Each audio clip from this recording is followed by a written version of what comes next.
All right, welcome to RezoBiz, episode 11 of The People's Choice. And this week we have a little bit more detailed stuff finished up on the dobro, and we have to find out. I thought we knew what we were going to do for a sound hole. Now I'm not so sure, or I wasn't last week. Now I actually am so sure. We'll find out in just a few minutes. Stay tuned. Hi, I'm Byrl with Byrl Guitars, and welcome to RezoBiz, where everything is greater with a resonance.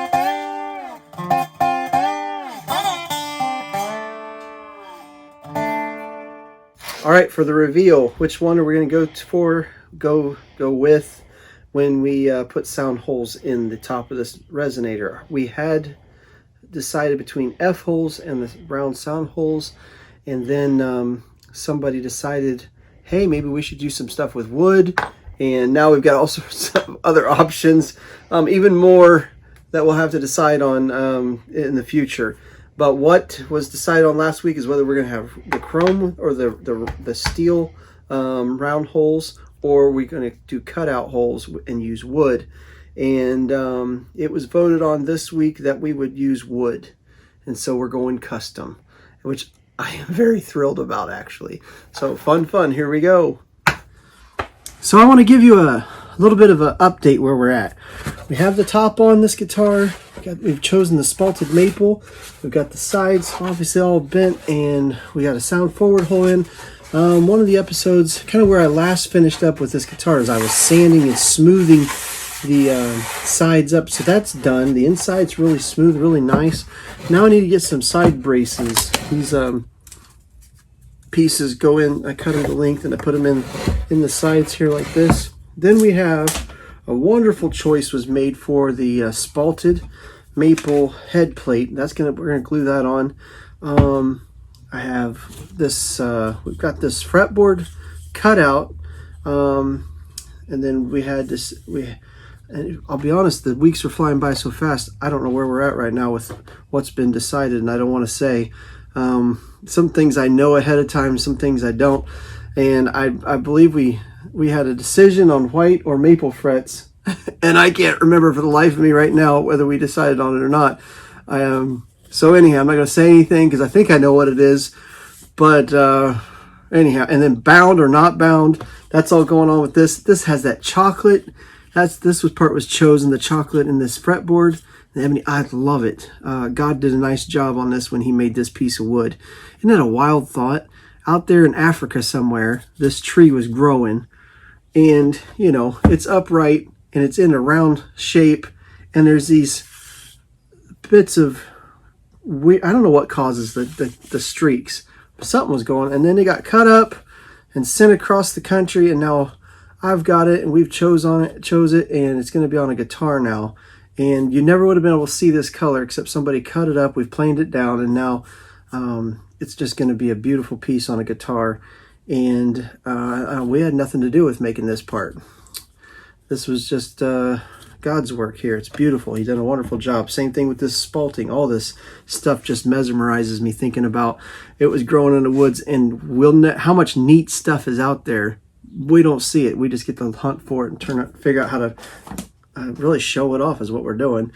So lastly, we also got this back, and we got the wonderful center strap on it.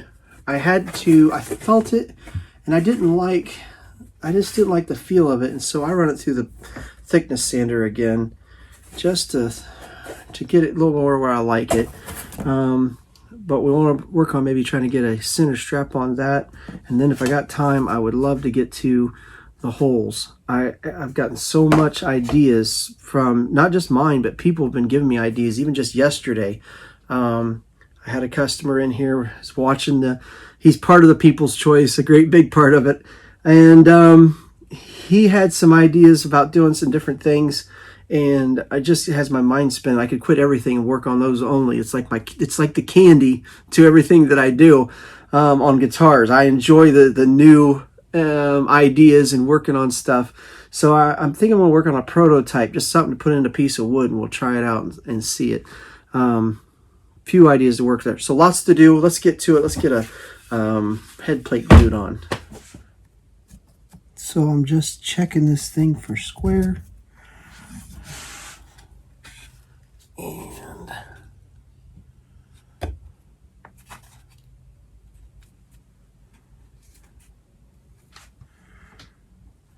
not quite there actually. I'm gonna have to adjust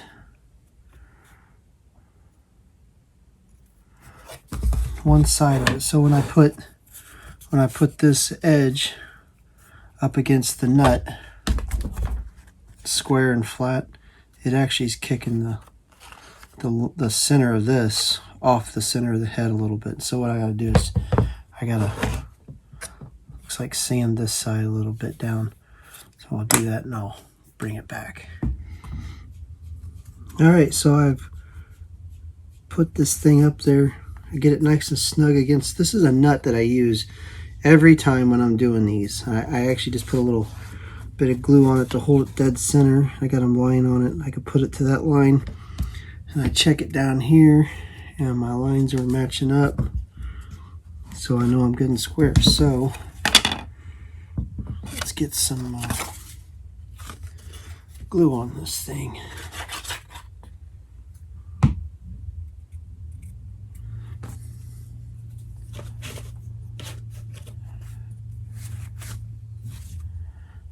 Some of the trick with this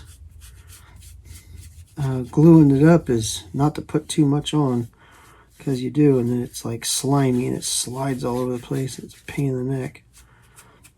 So some guys pin it. I've seen them videos where people will pin the maybe they leave their headstock a little wide. It's before it's, mine aren't trimmed up all the way, but they're close and not wide enough for pins. I think I messed with that one time, and I don't know, there's some of it I also think is because I don't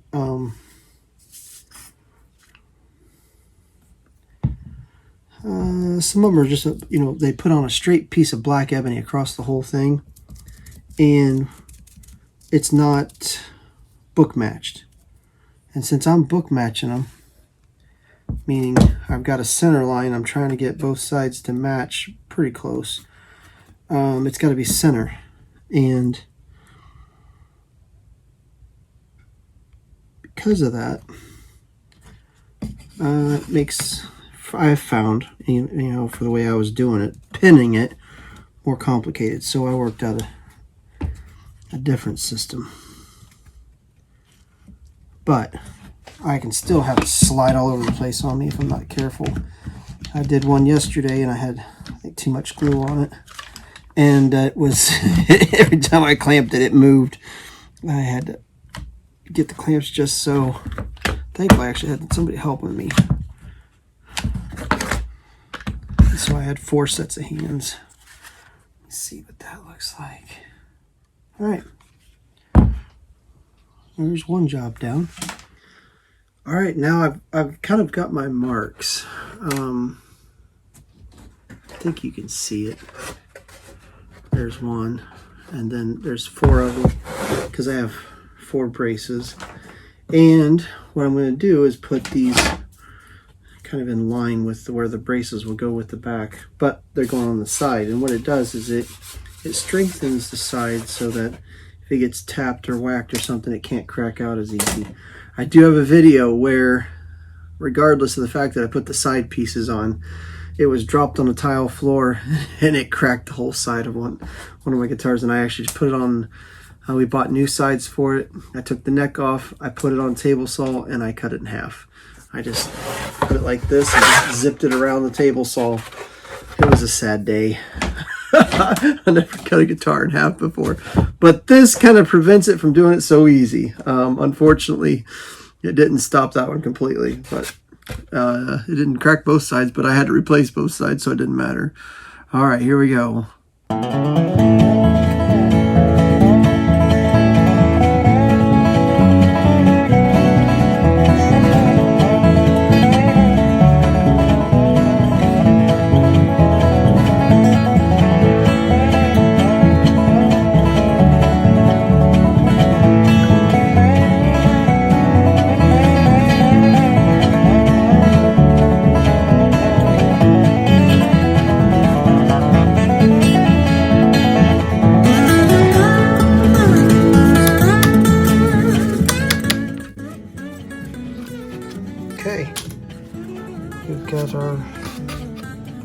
on there.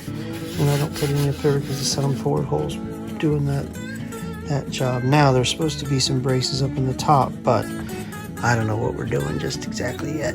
So, or what size things will be just yet. So we got some stuff to play with. But for the now, I'd say we're close to ready. Now what happens is we level this rim and get everything just the right height, and then we glue the back on, and then we can put our end graft in.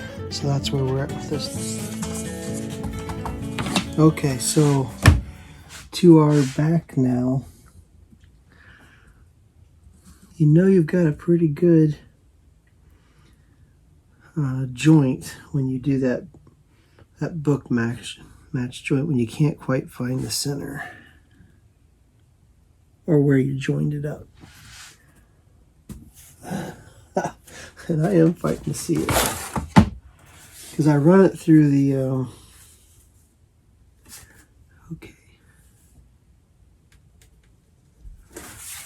drum sander again to thickness it a little bit. And now that it's nice and even, evenly sanded, the glue joint is hidden really well. Figured maple, usually you can see it because the figure, the tiger, they don't match up just exact. And you can kind of tell there's a little difference going on, but this doesn't have that tiger figure in the middle. Make sure I'm going the right direction with that. So anyhow, it gives me a little bit of fit. So what we'll do here is, now I got my center line, I'm going to mark my outside edge again and where my braces go.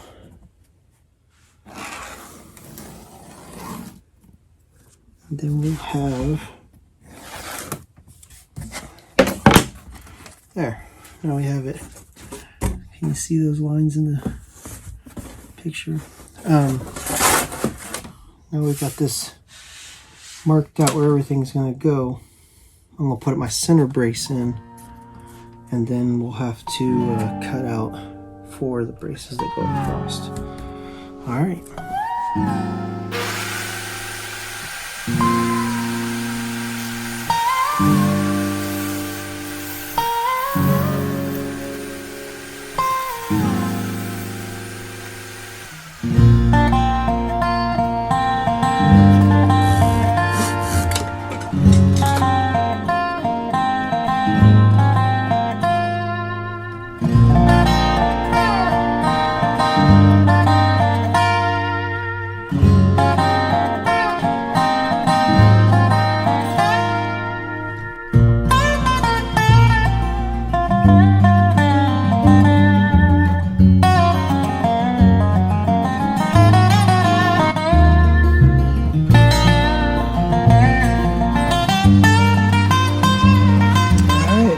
Got this center piece strapped on real nice. I'm just getting the strap down. What do you want to call it? Not strapped. What am I trying to say? Clamped? Go bar decked? Whatever. Okay. Let that glue on. Of course, this is just a coal. Very nice coal. Leopard wood, but just a coal. And then our center straps down here. So we're going to play with the idea a little bit.